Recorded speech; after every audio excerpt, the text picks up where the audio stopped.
प्रणाम। मैं कुछ दिनों से साधना में व्यस्त होने के कारण कोई भी जानकारी नहीं दे पाया। आज कुछ विशेष रूप से जानकारी देने की कोशिश कर रहा हूँ। आज आप सब यह जानकारी अच्छे से वीडियो को देखें और अगर आपकी इच्छा हो तो चैनल को सब्सक्राइब करें और वीडियो को शेयर करें।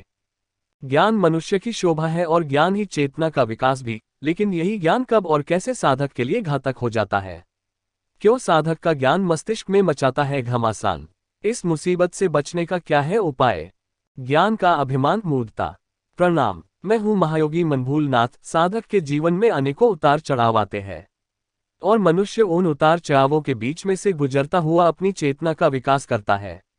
चेतना के विकास में जहां उसका कर्म उसका सहयोगी होता है, वहीं ज्ञान भी उसका सहयोगी होता है। लेकिन कर्म और ज्ञान की इस प्रक्रिया में बहुत सी जटिलताएं हैं। उनमें से एक सबसे प्रमुख जटिलता है ज्ञान का एक अनूठा गुप्त अहंकार। जब बालक छोटा होता है तभी से लेकर वो सीखना शुरू करता है और अपने जीवन के हर क्षण हर पल वो कुछ न कुछ ग्रहण करता रहता है। उसका लगातार सीखना ही उसे विस्तृत चेतना से जोड़ता चला जाता है। लेकिन धीरे धीरे जब ये प्रवाह आगे बढ़ता है तो ये अपने मुख्य बिंदु में से च्युत होने लगता है। अपने मुख्य मार्ग में से ये धारा अलग होकर बहने लगती है और ये अलग धारा ही चेतना की विकसित होने वाली नदी को सुखा डालती है। ये ठीक वैसा ही है मानो हिमालय से कोई नदी शुरू हुई, बहुत बड़ी और विस्तृत होती चली जा रही है और अंत में वो शाखाओं में विभक्त हो जाए और समुद्र तक पहुंच ही न सके। छोटी धाराएं अक्सर टूट जाती हैं और सूख जाती है। ठीक वैसा ही ये ज्ञान है। जब मनुष्य भौतिक संसार में ये ज्ञान ग्रहण करता है और बाह्य उपादानों के माध्यम से, अनेक स्रोतों के माध्यम से ज्ञान अर्जित करने की चेष्टा करता है, तो उसके भीतर उसके साथ साथ उसमें से गुजरते हुए अनेकों तरह के अवयव और तत्व उसके साथ जुड़ते जाते हैं, जो उसकी इस अविरलता को, निश्चलता को, निरंतरता को बाधित कर देते हैं। ये ठीक वैसे ही है जैसे पानी का गंदा होते चले जाना अथवा रेगिस्तान के रेत में पानी का समा जाना और समाप्त हो जाना। जब हम आध्यात्म के बारे में जिज्ञासा करते हैं तो किसी योगी के बारे में पढ़ते हैं, किसी ऋषि मुनि के बारे में पढ़ते हैं, किसी व्यक्ति विशेष के बारे में या ऐसे विशिष्ट व्यक्ति के बारे में पढ़ते हैं जो परमात्मा से जुड़ा हुआ हो, और फिर हम अपने धर्मग्रंथों का अध्ययन करते हैं। लेकिन धीरे धीरे हम उन बातों से बंधते चले जाते हैं और कई बार तो हम इतनी हद कर देते हैं कि हम वास्तविक खोज नहीं करते हैं। हमें लगने लगता है कि मैंने अमुक ग्रंथ में ये पढ़ रखा है तो बस केवल यही सत्य होगा। और कई बार ये विषय इतने अधिक गंभीर हो जाते हैं कि सोचना पड़ जाता है कि ग्रंथ या वाक्य प्रधान है अथवा अनुभूति प्रधान है। एक अधकचरा ज्ञानी अगर किसी पुराण में ये लिखा हो कि अमुक मंत्र है, इस मंत्र में 4 बार ह्री शब्द का उच्चारण होना चाहिए, जैसे ह्री ह्री ह्री ह्री ... लेकिन यदि वो कहीं दूसरे स्थान पर दूसरी जगह जाकर ये देख ले कि उस मंत्र का उच्चारण 4 बार ह्री की जगह केवल 2 बार ही ह्री हो रहा है, तो उसके भीतर का वो नकली तथाकथित ज्ञान वो कुलबुलाहट करने लगेगा। उसके पेट में मानो मरोड़ उठने लगेंगे। उसका वो कथित ज्ञान उसके अहंकार को इस तरह से बढ़ा देता है कि वो तत्क्षण अपना संयम खो देता है और उसे लगने लगता है, अरे वाह, यह आदमी तो सरासर गलत बात कह रहा है, क्योंकि मैं जो जानता हूँ वही सत्य है। और कई बार बात इससे आगे बढ़ जाती है और साधक उस व्यक्ति के पास पहुंच जाता है कि भाई साहब, आपने 4 बार ह्री की जगह केवल 2 बार लगाया। वो ये बात भूल जाता है कि सामने वाले व्यक्ति का स्तर क्या है, उसकी साधना कैसी है, उसकी रीत क्या है, उसके गुरु कौन है। वो ये सब नहीं देखना चाहता। वो तो केवल लकीर का फकीर है। उसने सुन लिया है या उसने पढ़ लिया है कि वहां केवल 4 बार ह्री लगा है। जैसे कुछ लोग इस बात पर लगातार विवाद करते रहते हैं कि कुछ मंत्रों में जो तंत्रोक्त मंत्र है वहां प्रणव ओमकार नहीं लगता, और अधिकांश आगम निगम ग्रंथों में इसका विवरण भी है कि बहुत से मंत्रों के आगे उद्गीत प्रणव और इस प्रकार की जो व्याहृतियां हैं भू भुव स्व महा जन तप सत्यम ... इस प्रकार की व्याहृतियों को नहीं जोड़ा जाता। लेकिन कालांतर में कुछ संप्रदाय ऐसे हुए जब सिद्ध गुरुओं ने उन किलित मंत्रों के उत्कीलन के लिए प्रणव और अन्य बीज मंत्रों के संपुट लगाए, और उसके बाद जो मंत्र बना उसमें प्रणव था, उद्गीत था, तो ओमकार का होना नहीं होना कोई लड़ाई का विषय नहीं हो सकता। ये तथाकथित ज्ञान हो सकता है, लेकिन हम उस ओमकार के पीछे या उस प्रणकार के पीछे किसी व्यक्ति विशेष को ये कह दे कि तुम गलत साधना कर रहे हो, ये केवल अंधा ज्ञान ही है। ये वो ज्ञान है जो ज्ञान जैसा भासता है लेकिन ज्ञान नहीं है।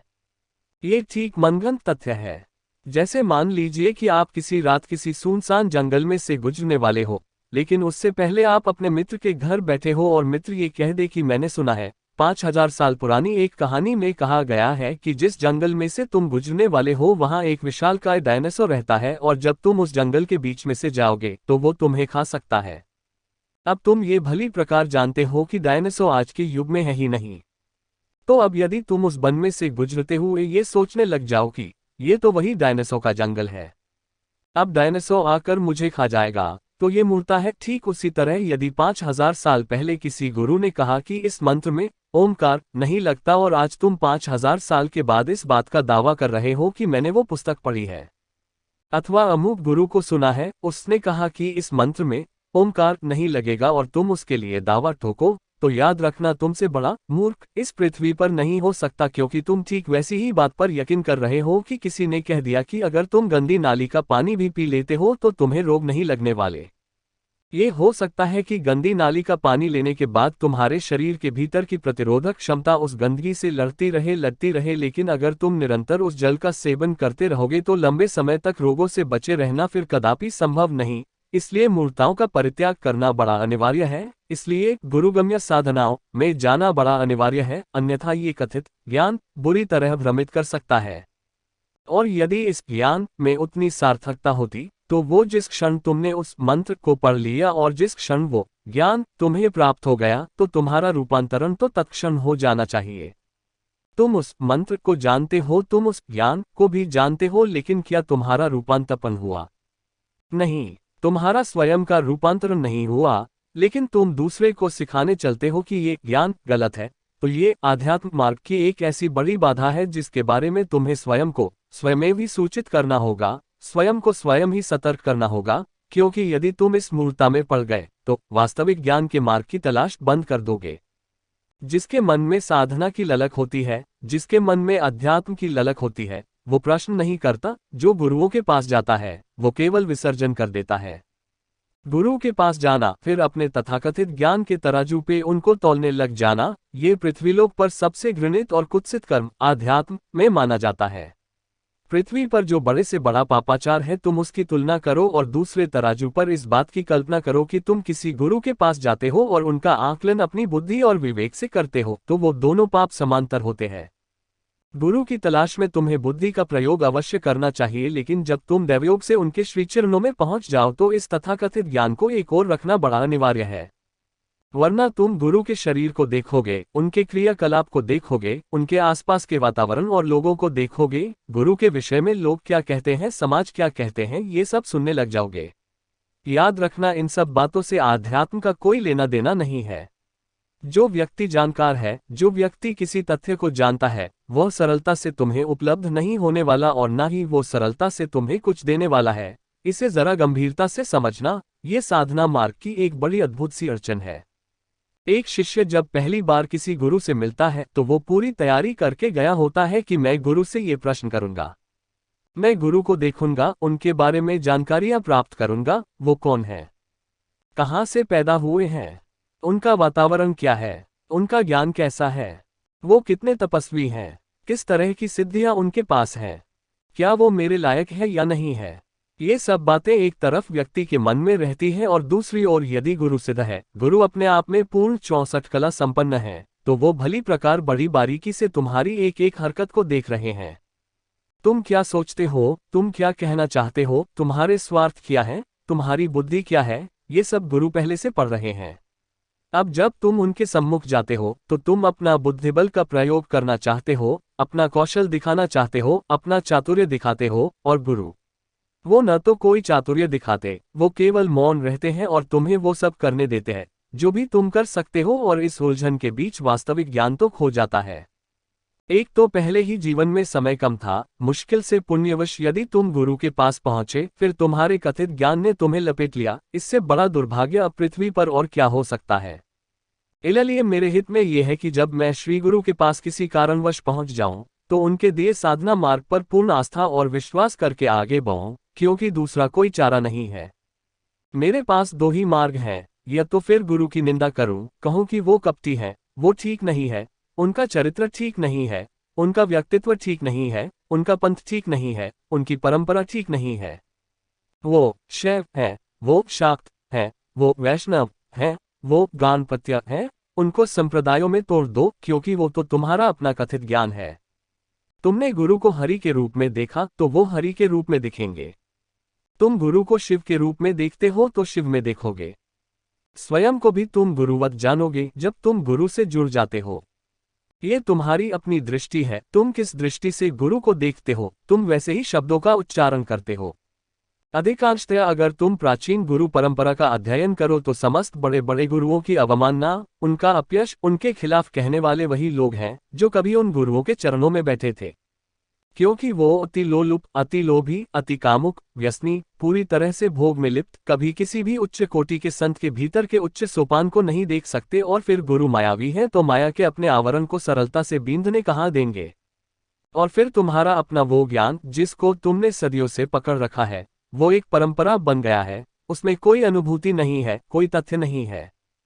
जब तथ्यहीन तुम्हारा ज्ञान हो, जब अनुभवहीन तुम्हारा ज्ञान हो, तो वो केवल व्यर्थ की वस्तु हो जाती है, वो कूड़ा करकट है और उसका स्थान केवल कूड़ादान ही है। एक समय मैं कुछ साधकों के बीच बैठा था तो प्रश्न हुआ कि इस सृष्टि को संचालित करने वाली और नष्ट करने वाली शक्ति कौन है। सबने कहा सृष्टि को बनाने वाले ब्रह्मा जी हैं, पालक विष्णु जी हैं और संहार करने वाले भगवान शिव हैं। लेकिन मैंने कहा अवश्य भगवान शिव संहारक हैं, लेकिन सृष्टि बनाने वाले भी वही हैं, पालने वाले भी वही हैं। अब इस तत्व के पीछे विवाद हो सकता है, लेकिन विवाद कौन करेगा? जो मूढ़ होगा। इसका कारण स्पष्ट है। कारण इसलिए स्पष्ट है, यदि कोई व्यक्ति शैव होकर ये तथ्य कह रहा है तो वो सत्य है। जिस समय मैं शैव बनकर तुमसे ये बात करता हूँ तो शिव को ही प्रधान रखता हूँ, शिव की निंदा नहीं करता, शिव के ऊपर किसी तत्व को नहीं जानता। और जब मैं शाक्त होकर बात करता हूं तो शक्ति को ही श्रेष्ठ मानता हूं और उनसे ऊपर किसी तत्व की बात नहीं करता। इसे दैवत्व का चिंतन कहा जाता है, तत्व निरूपण कहा जाता है। अग्नि पुराण में अग्नि देवता कहते हैं कि मुझसे ही सृष्टि उत्पन्न हुई है, मैं ही इसका पालन करने वाला आदि और अंत का कारण हूं। शेषनाग गुह्य विद्या तंत्र में कहते हैं कि मैं ही सहस्त्रमुखी होकर नारायण को उत्पन्न करता हूं और सृष्टि के आगे के क्रियाकलापों को गति देने के लिए उनको प्रेरित करता हूं और अंत में सहस्त्रों मुखों से क्रोधाग्नि के द्वारा इस संपूर्ण सृष्टि का अंत करने वाला हूं। इसी प्रकार भगवान नारायण कहते हैं कि मैं ही योगमाया को धारण करने वाला हूं। मेरी ही इच्छा से ये सृष्टि बनी है, चलती है और लय हो जाती है। अब यहाँ कथित ज्ञान झगड़ा कर सकता है, लेकिन मूल ज्ञान नहीं। मुझे अच्छी तरह से याद है कि एक विशेष कार्यक्रम के दौरान मुझसे ये पूछा गया कि ढक देने वाले देवता कौन है। तो 4 प्रमुख देवता होते हैं, जिसमें मैंने रुद्र का उच्चारण नहीं किया। रुद्र के स्थान पर कुबेर शब्द का उच्चारण किया, जिसके लिए कार्यक्रम का संचालन करने वालों ने बड़ी कठोर आपत्ति की। उन्होंने कहा, महाराज आपने इससे पहले भी कई प्रवचनों में 4 देवताओं का पहले भी उल्लेख किया है, तो इस बार ऐसा क्यों? तो मैंने कहा, आपकी दृष्टि का भेद है। इस समय जो प्रवचन मैं कर रहा हूँ या जिस विषय को मैं समझा रहा हूँ वो महाविद्याओं से जुड़ा हुआ है और महाविद्याएं समस्त शिवाधीन हैं। शिव के बिना कोई महाविद्या नहीं है, शिवरहित नहीं होती और बिना शिव के उन्हें सिद्ध नहीं किया जा सकता। और यदि इस समय मैं ढक देने वाले देवताओं में रुद्र शब्द का उच्चारण कर देता हूँ तो उससे महाविद्या कुपित हो जाती है।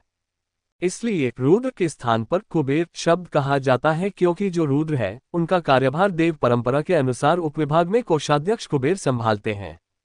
तो जहां मुझे लगता है कि यहाँ सीमा टूट न जाए, यहाँ शिवत्व का उल्लंघन न हो जाए, यहाँ शिव की मर्यादा खंडित न होने लगे, वहां हमें ऐसा ही कहना होता है। ... ऐसे शब्दों के कारण भ्रम हो सकता है, लेकिन किसे? केवल उसी को जो उस कथित ज्ञान की परंपरा से बंधा हुआ है। परंपराओं से तो मैं भी बंधा हुआ हूँ, हजारों अरबों वर्षों पूर्व, जिनकी मेरे पास गणना भी नहीं है, जिसके लिए आदि अनादि अनंत ऐसे शब्दों का प्रयोग हुआ है। ऐसी सनातन परंपरा से जुड़े होने के बाद भी मैं उन समस्त परंपराओं का पालन करता हूँ, लेकिन वहां कथित ज्ञान को आड़े नहीं आने देता। अक्सर यही कारण है कि बहुत से लोग अमृत कलश के पास पहुंचकर भी प्यासे लौट आते हैं।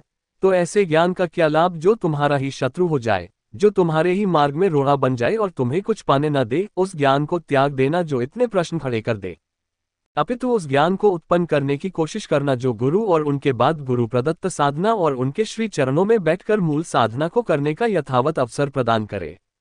यदि एक साधना भी तुमने गुरु के चरणों में पूरी तरह से संपन्न कर ली, तो अपने जीवन में समझ लेना कि कोई सार्थक प्राप्ति तुमने अब अवश्य कर ली। साधना मार्ग में सबसे बड़ा अडंगा, सबसे बड़ी अड़चन ये ज्ञान है। तो ज्ञान कभी कभी मित्र न होकर हमारा शत्रु हो जाता है, और ऐसे में बड़े बड़े ज्ञानी मोह और ममता के गर्त में जाकर भ्रमित होकर गुरु के चरणों से भी रिक्त लौट आते हैं। यही योगमाया की अद्भुत सृष्टि है, इसीलिए स्वयं कहा गया है, ज्ञानी नाम्पी चेतांशी देवी भगवती ही सा। वो योगमाया तो बड़े बड़े ज्ञानियों को भी मोहित करने वाली है। तो आप और हम बड़ी सहजता से भ्रमित हो सकते हैं। ऐसी परिस्थिति से बचते हुए योगमाया की स्तुति करते हुए हमें जीवन में आगे कदम बढ़ाना चाहिए। अभी के लिए इतना ही। ओम नमः शिवाय। अगर आपको हमारा वीडियो अच्छा लग रहा है तो चैनल को सब्सक्राइब करें।